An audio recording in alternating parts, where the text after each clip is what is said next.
very warm welcome, and just a couple of words to frame this session from me on behalf of the Right Conversation. As you may know, we spend our working lives with organizations helping them to pay attention to the quality of conversations between leaders, within teams, between managers and employees. And as part of that, we train people and we equip them with skills, what we call the so-called 5 super skills.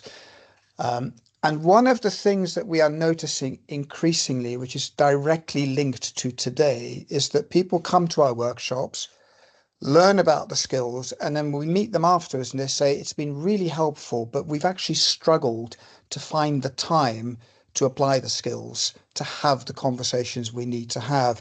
So it's almost from our perspective like there is a 6th super skill 0 almost, which is creating the space in the first place that allows people to have the conversations they need to have. So there's a few people on with noise in the background. If you could mute, that would be amazing. Thank you very much. So today's session, I'm going to hand you over to John in just a second, is I think extremely timely, extremely pertinent and extremely important in terms of helping us to all think about how do we create a little bit more space in life to pay attention to the things that really matter. So without further ado, I will hand you over to John and Megan, and I think you're going to have a very interesting and thought-provoking hour. The session is being recorded because lots of people wanted to join and couldn't. There will be opportunities for you to enter things in the chat, which John and Megan will pay attention to as we go through. So I wish you a pleasant hour. John, I'm going to hand over to you, and let's talk. Thank you, Dick. So my name is John Higgins. I'm the research director of The Right Conversation. And I also work alongside Professor Megan Reitz and have done, I think, since about 2013 is when we started. So we are well into old married couple sphere of our relationship. We're going to start off. Just before I start, it's quite interesting. When Megan first raised the notion of spaciousness, which I'm deliberately not defining at this point, we were walking down the canal about 2.5 years ago, and she turned to me and said, "We need to inquire into spaciousness." And I asked her, "What do you mean by that?" And she said, "I don't know, but it feels really important." And when we first suggested to a prestigious management journal that we were on the edge of something new in our work, we were thinking about spaciousness, they responded with, "That sounds a bit woo-woo." Now, I cut to 2.5 years later. We've got our second Harvard Business Review piece in the pipeline. We're going to be on the front cover of MIT's Sloan Management Review in their June edition. So we've gone from woo-woo to mainstream in a remarkably short period of time. Now, in terms of what we're going to cover, rather than crashing into the actual presentation, part of the spirit of our work is we want to be congruent with what we're finding. And it is this idea that we all arrive into meetings and things carrying baggage and thoughts and unprocessed attention, which we then expect to suddenly park. And what we found in all our research is that we kick off each session with a bit of a structured pause. So, Megan, in the spirit of this being congruent with our research theme, I believe that you're going to take us through a little structured pause. Yes, I am. Hello, everybody. It's lovely to see you here. This is it's a fairly quick exercise, and for some of you, this will be really familiar, and it will be a habit. And for some of you, this might be really weird. Wherever you are on that spectrum is absolutely fine. All I'm going to do is I'm going to ask you to pay attention really to 4 things. What's going on in your head as we start this meeting? How do you feel? How is the physical body? And what is your intention for this meeting? All right. Now, I'll probably close my eyes and you can close your eyes, or if you'd rather not, you can just lower your gaze or you can grab a notebook and a pen and just write down the answers to the questions that I'll be guiding you through. Okay, so whatever works for you. So grabbing your notebook, lowering your gaze, or closing your eyes, just invite you to take a couple of deeper, slower breaths now, if that's comfortable for you.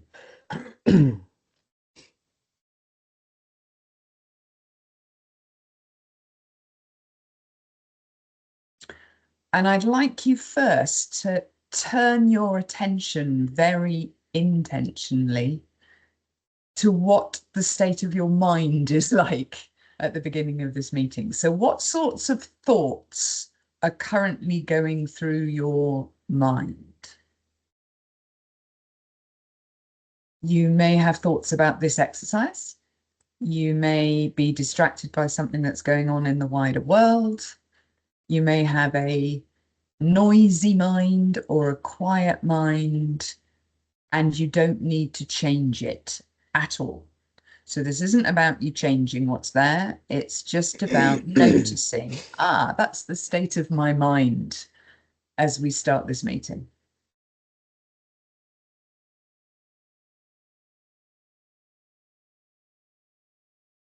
And then with a deeper breath, again, switching your attention to how you feel. So the kind of emotional climate. How are you right now? So you might notice that you're interested,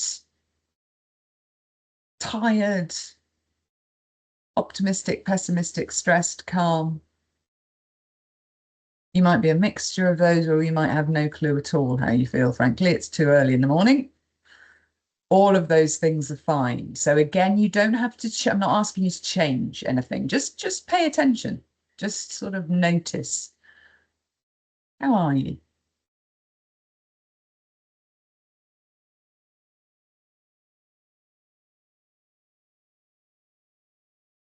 With a deeper breath again, switching your attention to the physical body, which often gets ignored, particularly during the day when we're kind of engaging our brains rather a lot.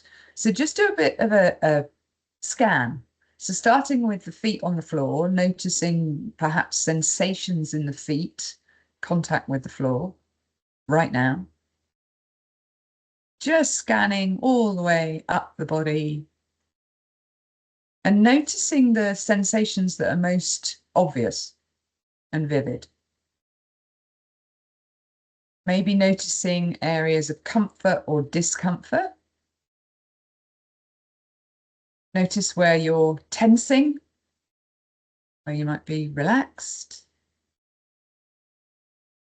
Just noticing if the mind has got some judgments about what you're finding. You can park those for the moment. So again, no judgment on what you're finding, no need to change anything, just noticing the physical body, how it's showing up.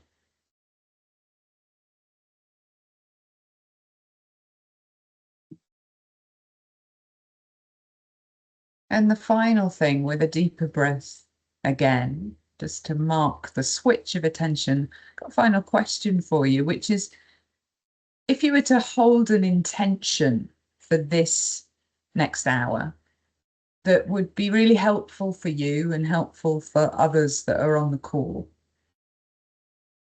what would that be?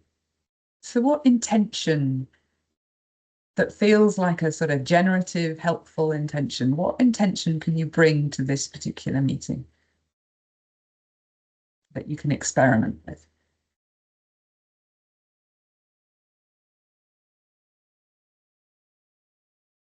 Take another couple of deeper breaths into the body and opening your eyes, raising your gaze, putting down your pen momentarily. Just a word to say that practices like that are often regarded as, far too weird to have in the workplace, which is really, really weird when you think about it. It's not strange at all for people to turn up to really important meetings blatantly paying attention to all sorts of other things. That's absolutely fine. But to do an exercise where we just notice how we show up, because how we show up has the most tremendous impact on the outcome of the meeting, the way we think, the way others think, and the way that other people feel able to speak. So that's the pause to kick us off. John, back over to you. I think if you're going to, we're going to move into the formal presentation now. Yeah. So do you want to pop the slides up, because you're driving? I've had an interesting time with my tech. There you go. Hopefully you can see that. So poor old Megan is, I'm now going to ask if we can move on to the second slide, which is going to have a question for you. And I'd ask you to pop your responses to this question in the chat. Sadly, Megan's not going to be able to see it for various technical glitches we discovered a few minutes ago. And I will sort of bring some attention to it, but we can all read what's there except Megan. So, when have you experienced a sense of spaciousness? And it could be in work, in your wider life, and and we're deliberately not defining the word. So if you could just pop some thoughts into the chat, and what comes to your mind, first of all, when you hear the word spaciousness and your experiences of it. So we got on a holiday, relaxing by the sea, 4 days walking the Ridgeway, in a yoga class, walking the dog, running, outside in fresh air, swimming, walking on a way to get coffee, walking in the park, in a recent meeting where there was actual time for dialogue. When I start a new job and have no preconceptions, again, on holiday, watching the sea comes up a lot, in the mountains, dancing, which I know is dear to Megan's heart and is my idea of complete fear and anxiety. When I had the opportunity to take 3 months out of work to focus on my personal mental health, very strong. And then contrast that with polishing the car, singing in a choir. When someone deliberately takes the time to listen to me, when somebody really turns with their attention to you, protected space and time to think. I'm walking the dog this morning. When I take time to reflect. So it's, again, this is, you've never come together as a group, and these are themes that have absolutely come through in the spaciousness research. We know what this word means, and we know what it feels like, and we know what it gives us in our lives. And I just love this last one that's just come up. With friends and family, with no agenda and no need to rush. So Megan, I got a broad grin on my face having sort of read through that, and it's a pity you can't see it, but yeah, no, thank you. Very confirming. Yes, absolutely. We're going to touch on quite a few of those aspects this morning, and I really notice how much the environment is coming up in what you're saying through the chat here. So with that in mind, perhaps with some experiences of your own where you felt more spaciousness, let's just explore a little bit around the research over the last couple of years. I think the first thing we'd say is that, our workplaces, which is predominantly where John and I are focusing our attention, have, you may have noticed, quite a lot of challenges right now. So we are in a situation where we have increasing polarization in society, and that's also coming into the workplace as well. We have obviously still, although it seems to slightly have dipped down the headlines for the moment, an environmental crisis that we are needing to manage, but seem to be going in slightly the opposite direction. We have teams that are grappling with the speed of AI and this sort of need to keep up somehow. And we have a mental health crisis in many parts of the world as well, and in many demographics in the workplace. So we have a situation where there are multiple challenges for us. And I'm just using a quote here from Jenny Odell in her brilliant book, How to Do Nothing. She says, we live in complex times. Understatement. We live in complex times that demand complex thoughts and conversations. So with all this going on, we can probably, I don't think it's too controversial for me to say, we really need to be thoughtful and we need to be having excellent conversations where we are making wise choices and learning whilst we're doing. Okay, so hopefully that isn't that controversial. But as Jenny says, you know, we live in complex times, demands complex thoughts and conversations, and those in turn demand the very time and space that is nowhere to be found.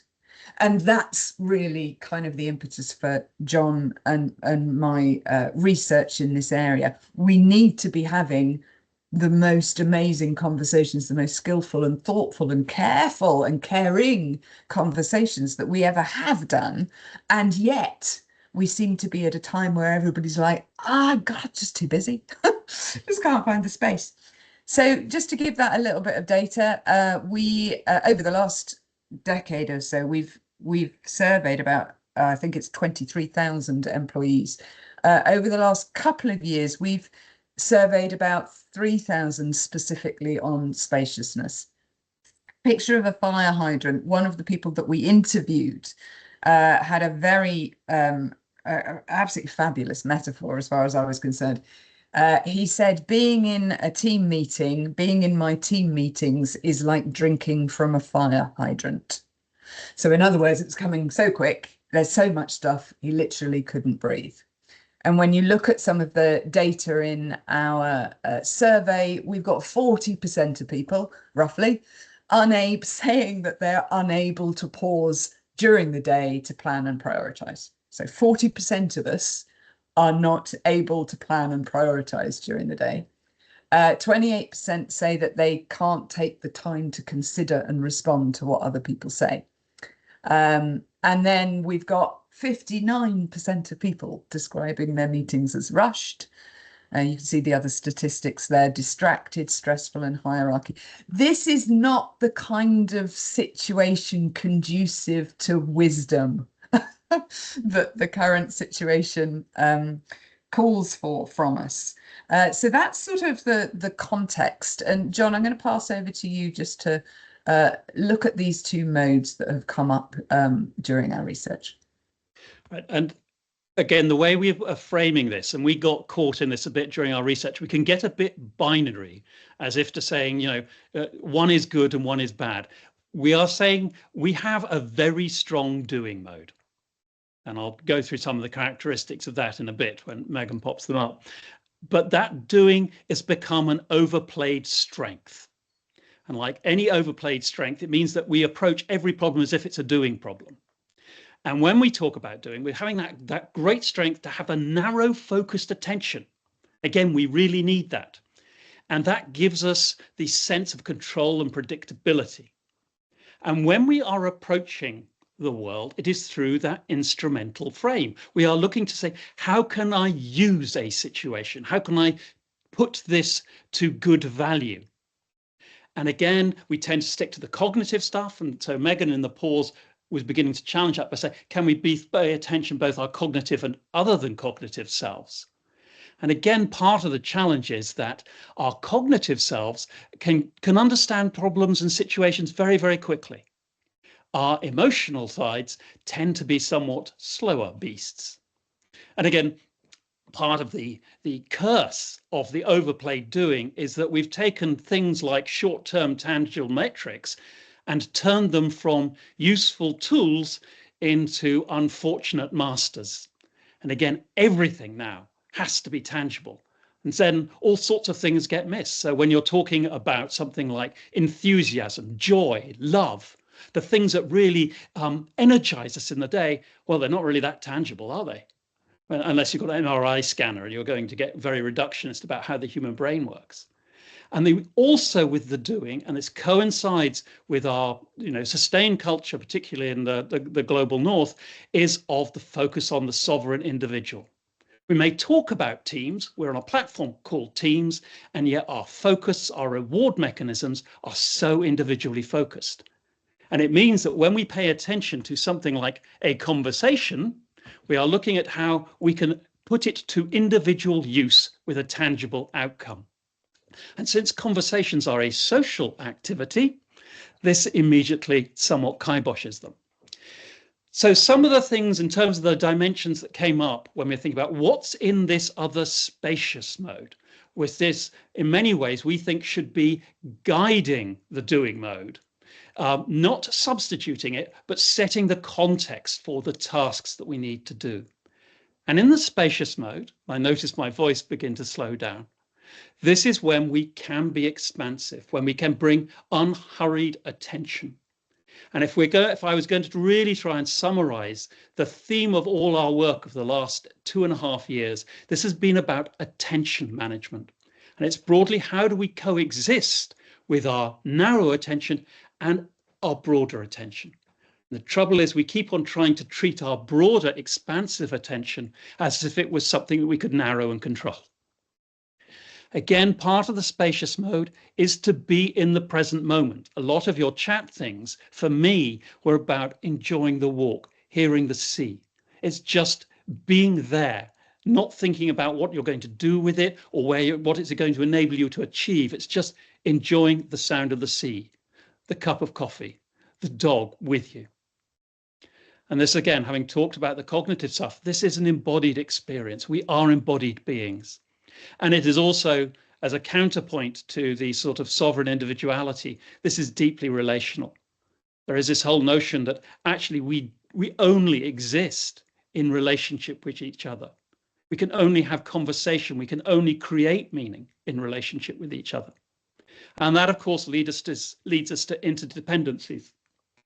And part of the complexity of the worldview at the moment is that it can evoke a whole load of anxiety in us. And when we get anxiety, we often try and shrink the world to fit. And we actually stepping in to the mess of our interdependencies can make us feel even more confused and scared. And again, in the spacious mode, it's where we're looking for possibilities. It's where our curiosity lives. When I wrote down what my intention coming into today was, I wrote down to invite curiosity, possibilities. I don't know what's going to land well with you and not, but what my invitation is to become curious about what Megan and my work could bring to your lives. And it is about insight. It's about breadth of understanding. Megan. Mm-hmm. So this is a picture of our walk, John and my walk along the canal in Berkhamsted. And John mentioned this at the beginning. This is part of our inquiry process and method, actually, over the last couple of years. It's also, and we rarely start with an agenda. We may have a couple of things that we might want to talk about, but we never know where it's going to go. And we probably meet about every 2 weeks, I would say, roughly. And it's also a useful metaphor for the doing and spacious modes. And you know, when we walk along the canal towpath, we have to be looking down at our feet. There is a very specific task of not falling in the canal, watching with narrow attention where is the path and watching our feet. If we do the entire walk watching our feet, we miss views like this one and many others. We miss the kingfisher in flight, which we've seen quite a few times. We miss the interactions with other people as we go around. We miss our role in the world around us. So as well as looking down, we have to, if we want to live, look up and look around. And that is a metaphor that we've used a few times for both of these modes, as is this next slide, which has a health warning on it. So I hope you're ready for this next slide that's about to come up. John was mentioning that in the doing mode, everything is sort of static and individual and fragmented, and we are separate. Whereas in the spacious mode, when we expand our attention, we begin to see flow. we begin to see interdependencies in relationships. So with this glorious slide that is now giving you a headache, you will notice that when you look at it straight on, it tends to be quite static. If you expand your view wider, you can start to see movement. Okay, so another kind of metaphor, and we've used many metaphors, by the way, in our research. Many people, when they're trying to explain spaciousness, then go into metaphor as a way of explaining what they're experiencing. So just a question for you in this webinar, actually, because you will probably be experiencing both of these modes as we meet today. You know, I don't know about you, but when I start a webinar, I have to admit that in the first few minutes, there's a part of my brain occupied by judging whether this was a good idea to join. And depending on what it comes up with in the first few minutes, I will then either kind of think, okay, not sure, therefore I'm going to pay half of my attention, because that always works, to my emails, and I'll keep one ear just in case they say something useful, or I will decide to fully pay attention. So just to notice kind of how you've joined and how you're hearing and listening to us now. We, in the workplace, and when we read very often, we have now learned to look for the useful stuff. You know, we look for the tangible, the data, the how-tos, the quick wins. Fair enough, we need those. But of course, in doing that, we close down a lot of possible insight, a lot of connections with other things that we gain from the spacious mode. So again, both are necessary. And of course, we have a 2x2. Yes, we have a 2x2. So we just want to illustrate that with this diagram. You know, when we have low attention to doing stuff, and we also have low attention to this sort of spacious mode, we really are stuck. You know, nothing much is going on. If we are paying attention to the spacious mode, but we've lost our doing mode, that might turn into sort of an idealism, you know, where we're kind of dreaming, we're kind of seeing the world, but we're not translating that into action. The place where nearly everybody was when we've been doing our research is in the busyness mode. So this is, as John said, this is when we overdo doing, when we get into habits that predominantly focus on getting things done. Okay, that creates this kind of busyness cycle. What we're looking in our research is how do we recognize the real value of both? And how do we make sure we don't get hypnotized by the doing mode and so narrowly define our views of success and living that we start to sort of just focus on doing? Okay, so we're looking for that kind of flourishing, and how do we get there? John, do you want to kind of go through some of these? I'll just put them all up, actually. Put them all up. So I'm very interested in terms of the cultural view of success. Is I borrowed a Margaret Heffernan phrase who talks about willful blindness. I'm convinced that we have willful busyness, is that we just love being busy. And there's a picture of a man pushing or a woman pushing a rock up a hill. And one of the people we interviewed came up with a wonderful phrase, which he said, maybe Sisyphus was a happy man. And if you remember, Sisyphus was the punished mortal who had to go and push this rock up a mountain for all eternity. And it is this idea that keeping busy, just getting on with the task, boy, it helps you not have to think about other things. And it means that you are not challenging the status quo. It means that you're going to say, yes, success is about tangible activity. Great, let's stick with it. Within our education system, again, with our exam fixation, and particularly time-bound exam fixation, and the idea of grades of a definitive nature, again, it encourages to have a very particular type of learning gets privileged. I always like the idea that the most advanced learning at the doctoral level is actually the one which is given most time and most expanse, whereas most of us will have dropped out before we get to that sort of level where the teaching is much more teach to curriculum and the test is driven by that. The third one up here is avoiding doubt. We had this wonderful quote somebody said, which is, who wants to let doubt into their lives? And that opens up all sorts of complexity. If you actually begin to ask, why are we doing this? And why am I going along with this norm? And again, so doubt can be existentially quite a challenge. And that is one of the reasons, I think, why the spacious mode, and I noticed one of the people commented that, within their world, or they come across, was that rest was becoming important. And the idea is that when you rest, again, you can become more questioning. And as you become more questioning, suddenly you can ask yourself the sort of philosophical questions that Megan was raising, which is, what does success mean to me? Then, of course, we've got the picture of the person with the phone, and that is, we're in the dopamine hit. We like to be permanently in touch, that sense of significance, of being in the world, that love of that sugar rush of the instant hit. And then, I know that at senior levels, the tenure of people in post is going down and down and down, and has been for decades. And again, it's this notion of the time frame with which we view success is shrinking and continues to shrink, which again means that that expansive view gets squeezed out. It becomes impractical. Megan. Thank you. Yeah. And yeah, we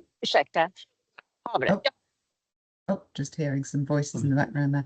Yeah, I was going to say, yes, we can see this in other systems as well. So we are focusing in on the workplace, but you look at educational systems, you look at political systems where we have political leaders trying to make an impact by doing lots and lots and lots and lots really quickly, mentioning no names. Just to bring this from the kind of theoretical into the more practical now, and giving you some insight in how we work with teams and with groups of people on this subject.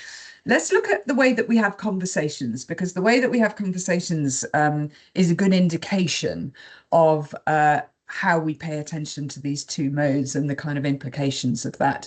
So when we have when we're looking at a team environment, in order to flourish, in order to really perform well, that team probably needs to have conversations in a variety of areas, okay? And of course, these aren't distinct, they overlap. But it's probable that for a team to be really successful, they need to be creative. So you need to have some space for creative conversations where we imagine and we come up with new ideas. We need space to talk about meaning and purpose to some degree. So a team will need to create some conversational space where they talk about, well, why are we doing what we're doing? How do we add value? There'll need to be some space for relational work. So the relational work of trust building and getting to know one another, the conversational space that requires is kind of the foundation for all of the other conversations that take place. So a team to flourish will need to find space for that. Obviously, a team needs to have space where they talk about what they're learning and reflecting on that when they've failed and what can we learn from that. And then finally, of course, a team needs to talk about the task. What do we have to get done, by when, how are we going to measure it? And what we've been noticing in our research is this is happening. So the task and the target has kind of muscled in many of the teams that we've been working with. It's kind of muscled in, so it's taken over from many of the other domains. And when we've asked in our survey, which conversations would you like your manager to prioritize more? I've probably worked with, I don't know, probably over 100 teams or groups. I've never had a team that hasn't put task last. So you can see here, it's not to say that we undervalue task, because many people, we've still got some people that want even more task, okay? So it's not that the task isn't valuable, but many people are observing that it has taken over, and actually we need to prioritize more, particularly creative and learning conversations. And, we spend a lot of time, John and I, with groups, asking people to deeply reflect, what conversations are you prioritizing? If you're in a leadership role and an influential role in particular, do you even notice that? One of the stories we tell most frequently is of Chris, who was in a healthcare organization, a chief executive, who was despairing of his senior team, wanting his senior team to look out, to be more strategic, to spend time developing their teams rather than stuck in the operations. And when I spoke with him, it turns out, of course, that when he was having his one-to-ones with his team, he nearly always began with the conversation around how are we doing in relation to quarterly targets. And they got straight into the operations. And if they were lucky at the end of the meeting, they got onto some of the other topics. So it was all very well for him to say to everybody, I want you to look up and look out. But his behavior and the way he was influencing the conversations meant it was pretty clear for everybody what was actually really important and what was being measured. So we can see how we start to prioritize these different sorts of modes, depending on how we manage our conversations and what we prioritize there. Now, here's a picture of a vacuum cleaner, obviously. And, again, a good metaphor. You probably know some people in your working lives. You can probably recall some people that even if they're in what we call pathologically busy workplaces, some people are somehow able to create a little bit of space. They're the kind of people that we can go to and somehow they calm things down. They create a bit more space to see the bigger picture and have some insight. Conversely, we also probably know some people that are absolutely fabulous at stoking anxiety and leaving us with zillions of to-do lists so that we can't see the bigger picture. Okay, so we all have an impact. We all kind of create space, or we can kind of hoover it up quite well. And that's a bit of research that John and I have been focused on especially. So hence the Hoover picture. And again, we are really working with leaders to say, what is your impact? How you showing up, how you show up is affecting the space and the spaciousness mode around you. So let's pay attention to that. We've also in our research, knowing that people look for the kind of quick wins, the pragmatics and the ways of remembering what to do, we have come up with this kind of acronym, which is the SPACE acronym. And we won't have time to go into the details of what each of these contain, but we start to get much more practical. So how do you encourage the spaciousness mode at work? So the S stands for safety. And this is most of the work that John and I have done over the last 10 years. When you feel unsafe at work, when we are anxious about how we are being perceived, about the consequences of speaking up with some things, our attention narrows. Yeah. So when we are fearful, our attention narrows. You can pretty much forget about the spacious mode. So there is lots of stuff that we need to do to pay attention to, do people feel able to speak up? Do people feel safe and secure, emotionally and physically, to do their best work? One way of spotting that is just to notice, do people challenge around here? Do they challenge people in positions of hierarchy? If they don't, it may be indicative that the environment isn't that safe, that lots of people's energy is going into performing in terms of theatrics, and it's probably not going into sort of more spacious modes, more creative and relational modes. So lots of stuff around safety. People, as I was just explaining, the people that we surround ourselves with have a huge impact on the way that we pay attention to the world and one another. And it is possible to, we can't always choose who we spend time with, but we do have some choice in terms of online communities and in-person communities. Who are the people that help us to widen our view? In the workplace, this might also involve specialists, like mentors or coaches or facilitators, therapists. There are people that help just create the discipline where you have permission to pause and you can see the bigger picture. And we need to pay more attention to that. I would also say, you know, there's one thing around recognizing and rewarding people that have this very special impact of creating space in the workplace.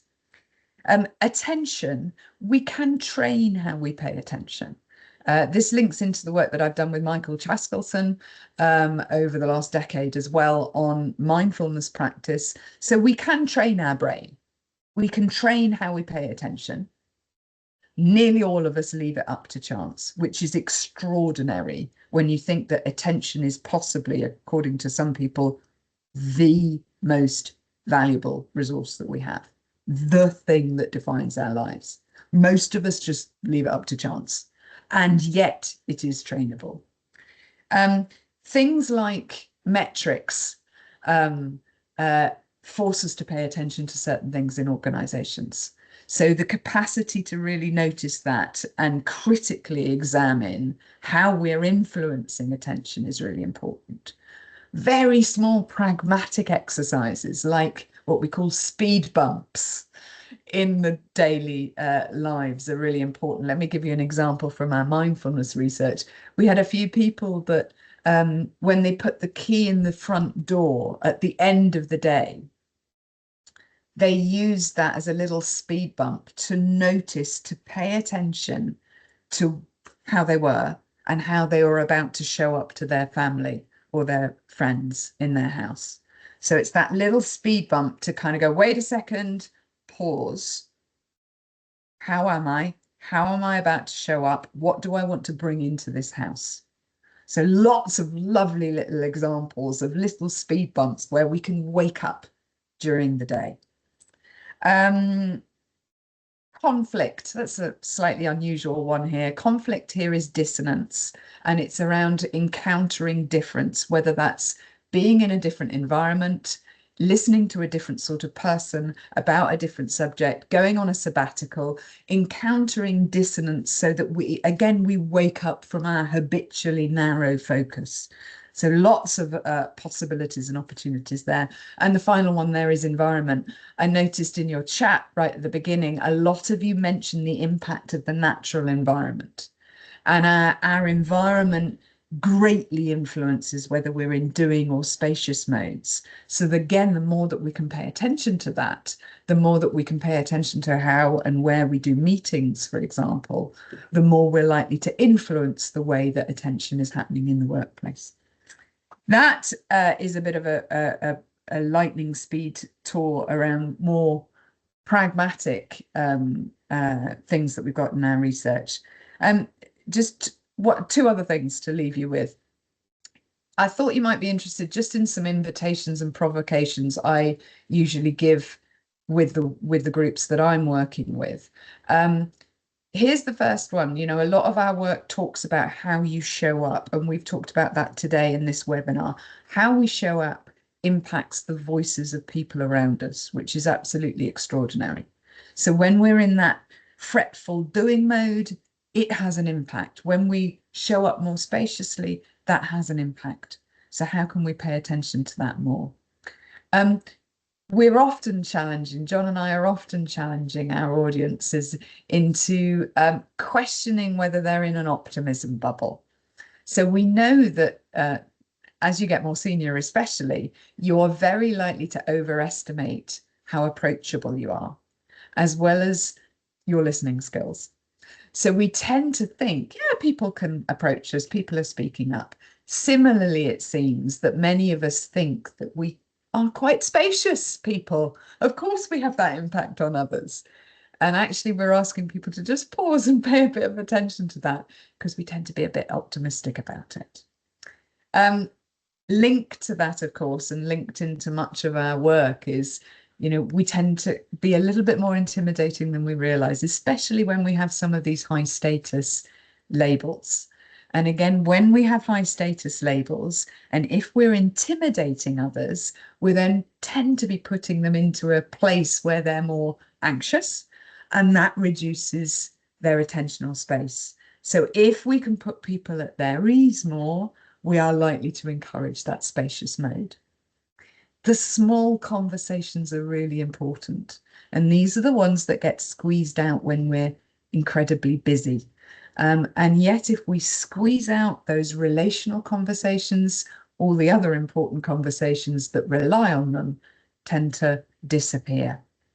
And finally, John and I are really interested now in looking at leadership as our capacity to influence where people place their attention.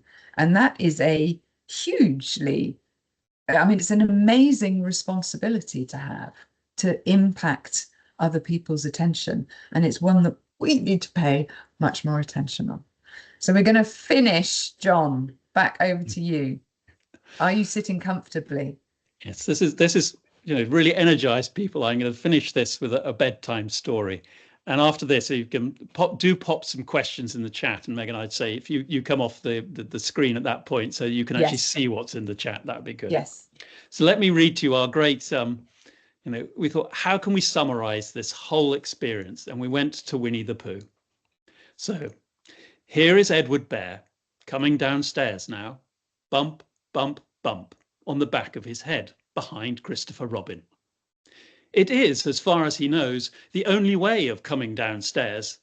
But sometimes he feels that there really is another way, if only he could stop bumping for a moment and think of it. And with that, we close